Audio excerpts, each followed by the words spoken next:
Aksi tagih hutang yang dilakukan oknum pedagang pasar Magdahi Sanana sontak viral di tengah masyarakat hingga ke media sosial.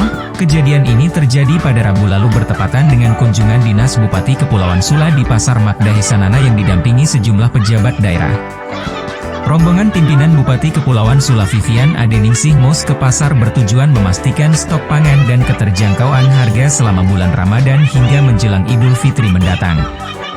Sayangnya Bupati yang biasa disapa Fam ini setidaknya harus menanggung malu lantaran ditagih hutang oleh seorang warga desa Fogi, Yan Alex, yang juga sebagai penjual dan pemilik lapak di pasar Magdahi. Benarkah Bupati berhutang kepada masyarakat? Hutang apakah itu? Mengapa ada oknum warga yang marah hingga histeris kepada bupatinya? Penelusuran Habarsua ke beberapa sumber informasi dan media berita terungkap, hutang ini sudah terjadi sejak tahun 2020, sebelum Vivian Adeningsih Mos terpilih dan dilantik sebagai Bupati Sula pada Pilkada 2020 lalu. Kios milik Yan Alex ini adalah langganan bagi tim pemenangan Fam_Sah. Tim biasanya datang mengambil barang berupa beras, telur, air mineral kemasan untuk kebutuhan tim dan ada pula yang disalurkan ke masyarakat, misalnya bantuan beras yang tercatat 27 ton diambil dari lapak milik Yan Alex. Total barang yang diambil oleh tim tersebut berjumlah sekitar 338 juta rupiah.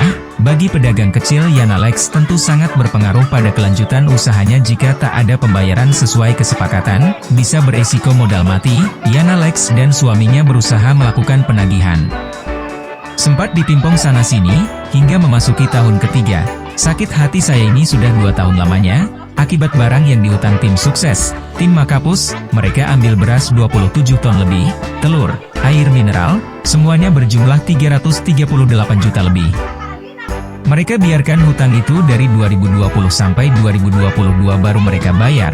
Bayangkan kalau Anda jadi pedagang seperti saya lalu diperlakukan kejam seperti itu, ujar Yana kepada sejumlah awak media. Pada 2022 lalu, Vivian Adeningsih Mos dan timnya baru membayar sebagian hutang. Dan hingga kini masih tersisa 85 juta rupiah yang belum terbayar. Dalam emosinya, Yan Alex pun berkisah soal dirinya yang terlihat mengemis ketika menagih kepada Vivian Adeningsih Mos dan timnya.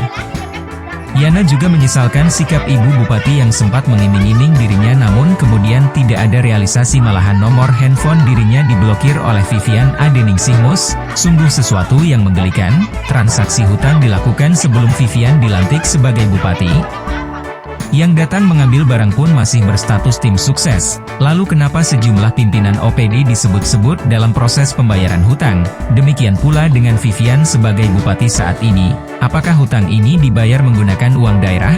Sahabat Habarsua, hanya Kokatif saja yang tahu.